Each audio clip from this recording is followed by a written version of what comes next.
niya. Tapos, tinatanong siya, sinasagot niya. Walang walang, alam mo yun, kayang-kaya niya sagutin lahat ng katanungan, pati yung fake news. 'Di ba? Archaeologist. Nag-focus sila sa mga vlogger, hindi po sa mga vloggers, no? Bagamat hindi po malinaw yung distinction, malinaw na po sa amin no? Kasi kami vlogger, video vloggers, 'di ba? Kami po ay nagba-vlog sa pamamagitan ng pagbibideo. No? Okay lang ako sa mga nakapanood. Pero yung si Mark, si MJ at saka si Crisette, parang hindi po sila, 'di ba? Iba po talaga, matatalino sila. Magagaling sila magsulat, pero iba po yung ang forte mo ay pagsasalita. No? Okay. Kaya kitang-kita niyo yung diferensya dahil ang mga katulad namin ng mga vloggers, sanay na kaming magsalitaan. Kumbaga, sanay kaming magsalita sa harap ng tao. Pag may bumabara sa amin, mabilis naming nasasagot. Dahil yun po, no? Kitang-kita po yung pagkakaiba. Ayan. Ang laki po, no? Ang laki po ng pagkakaiba ni Attorney Trixie, 'di ba? The way na sumagot si Attorney Trixie at sumagot yung mga vloggers na nagsusulat. Definitely malaking tulong talaga. Iba po talaga 'yung nagagawa nung pagba-vlog, no? Na gumagamit po ng video at live na nagba-vlog. Sanay po kami, may bumira diyan, kayang-kaya naming barahin. Yung mga unlike sa mga writer po sila 'di ba? Pag na-post na nila, meron mang mag-comment, pwede rin nila sagutin, pero nakakapag-isip po sila, pwede nilang tagalan yung pag-iisip. Yun po siguro yung advantage namin sa mga ganyan diskusyon. Kitang-kita niyo po yung kay Attorney Trixie. The way na sumagot si Attorney Trixie kumpara sa kanila. Anyways, hindi naman wala akong masabi. Ginisa talaga sila. Sila talaga yung napunterihan. Si Attorney Trixie, bandang huli, gusto ring gisahin. Kaya lang nga, yun nga, no, yung kasanayan sa pagsasalita, kasanayan sa pagsagot, kasanayan yung habang nagsasalita ka, mabilis kang nag-iisip ng ipambabato. Yun yung experience ni Attorney Trixie at experience ng mga vloggers. Okay? So, yun yung namin. Nag-guest po kami sa Banateros. Kasi dalawa lang si Jay tsaka si Dada. Si Boss Dada. Nag-guest kami ni Bisdak. So, panoorin nyo na lang. Anyways, kasi hindi nila sa totoo lang kung tayo syempre alam natin yung bias natin, di ba? Ang bias po natin syempre para sa mga vlogger kasi kapwa natin vlogger yan. Sabi ko, pwede naman nila sagutin yun. Kaya naman sana nila sagutin yun na hindi sila. Yun po yung sinasabi namin sa inyo, mga congressman. Hindi po lahat ng iniimbita ninyo ay mga taong sanay sa pakikipag-debate.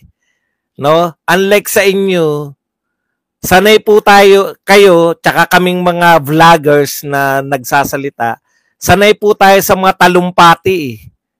Bigyan tayo ng mic, kaya natin magsalita. Yung mga writer po, hindi po yan yung forte nila.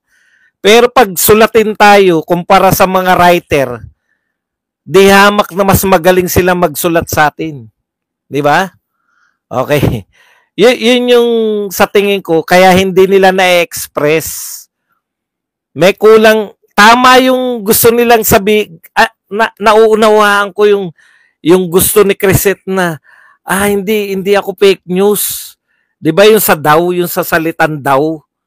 Sa mga nakapanood po, maunawaan to. Pero sa mga hindi po nakapanood, magbibigay po ako ng halimbawa. Halimbawa, talaga naman pong lumaganap na sa social media o kahit saan, o social media na lang, talaga naman pong lumaganap yung may mass resignation daw. Di ba? Totoo po yun na lumaganap. Ngayon, si Badong, iba kasi utak ni Badong eh. Si Badong kasi hindi po ako mahilig sa magpatiuna, di ba? Lagi kong pinapaliwanag sa inyo. Kaya mahirap po ako maimbitahan dyan kasi ako reactor. Reactor ako sa aktual na balita na. No? Hindi ko po binubuhat yung sarili ko, hindi ko dinadown. Maaring itong katangian ko na to ay both negative and positive. Positive dahil mahirapan ka mapagbintangang fake news kasi lahat ng reaction ko galing sa mga mainstream media or kumpirmado. 'Di ba? Negative to sa akin kasi ang mga tao mahilig sa scoop.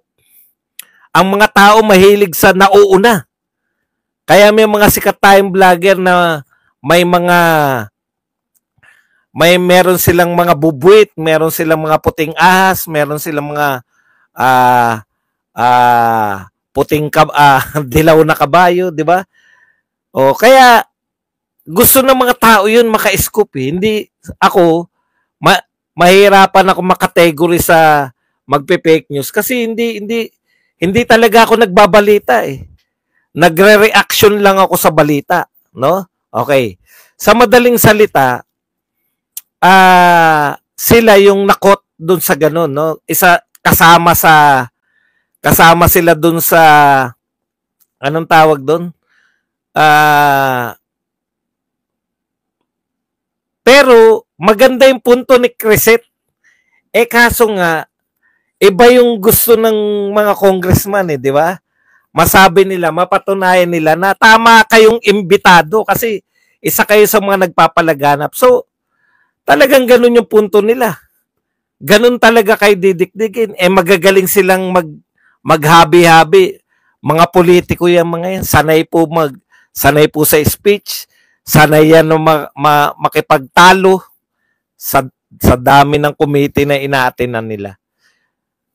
Ang point ko lang, mga kapatid, nauunawaan natin yung gustong isagot nila Crisette at saka ni MJ Kiambao.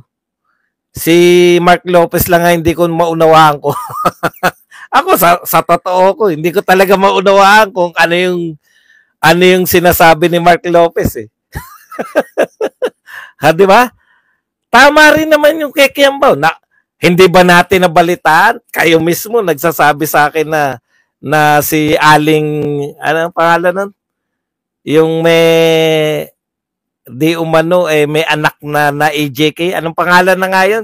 Sa inyo ko na una natutunan yan eh. Ibig sabihin, mga viewers ko yung nagbabato sa akin kasi wala siya sa mainstream media. Aling Sheila. Tama naman yun din yung tama rin naman yung gustong ipunto ni MJ Kiambao na meron talagang mga Aling Sheila eh. Meron pa yung isang anak ng attorney.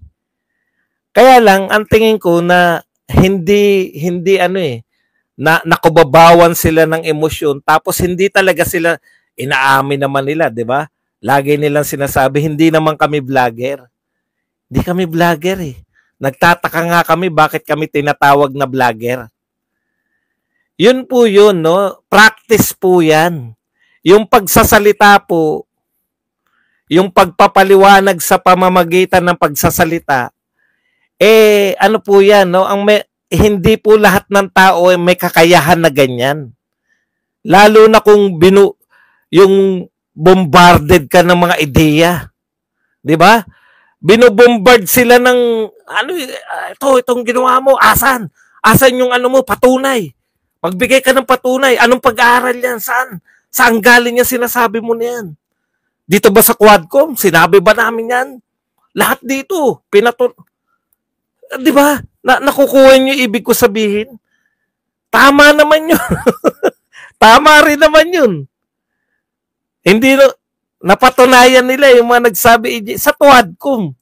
Hindi naman yata sa Quadcom. Hindi naman yata yung si Aling Sheila, nag-appear ba siya sa Quadcom? Oh, hindi naman. Yun yung point ko no? Pareho silang tama na sinasabi, pero dahil hindi kakulangan sa experience ng tagisan ng pananalita, iba kasi sulat eh. Kahit ako hindi ako magaling. Aminado ko na hindi ako maandap sa salitaan eh. Actually, kala nyo yung guesting namin, kala nyo handa kami. Hamunan lang yun. Hamunan lang yun. Ano ba topic? Yung ano lang, sabi lang ni Boss Dada, yung magre-react lang kayo doon. Hindi namin alam kung ano nangyayari doon sa TV. Ano bang topic natin? Magre-react lang kayo doon sa ano. Di, ganun lang. Pero dahil matagal na kami, araw-araw kami ni Bisnak na nagsasalita, hindi na kami may kaba, pero hindi kami maaandap sa alam namin. Hindi kami mawawala. Yung thoughts namin, iba po yung thoughts ng mga writer. Nagtangka kasi ako maging writer nung araw eh.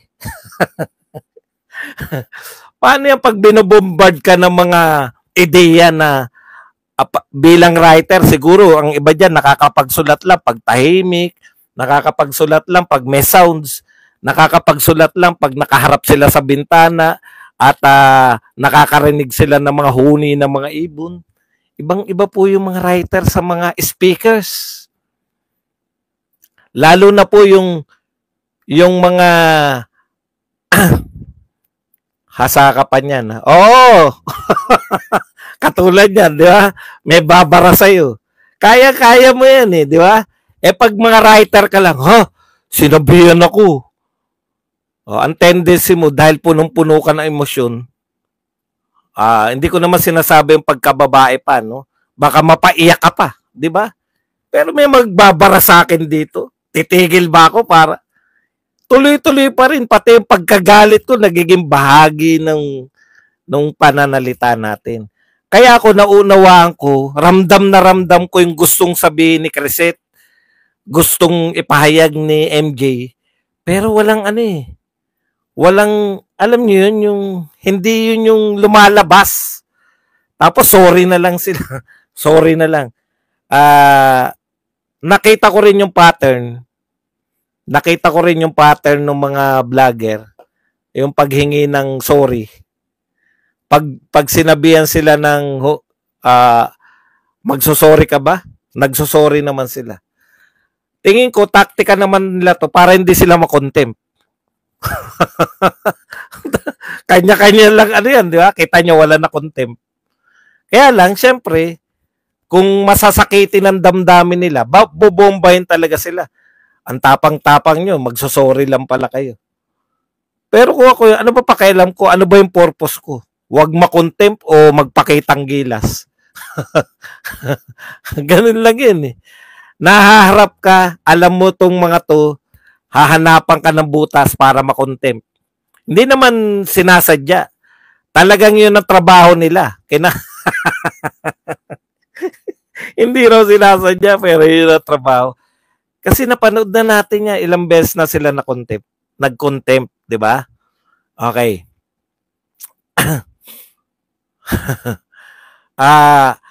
Yun yung sinasabi ko, tapos nasasabihan sila, nasaktan sila, durugan eh. Pero pagdating kay Attorney Trixie, ang gusto kasi nilang palabas eto kasi yung point doon no? Kaya tinatanong, ikaw ba ay umattend sa China? Ikaw ba? Sinagot lang ni Attorney Trixie. Ako ako ay isang anthropologist ba? Basta may kinalaman sa ganun eh. Scientist pala si Attorney Trixie. Hindi ko alam kung basta may kinalaman sa science eh. Yung dinaluhan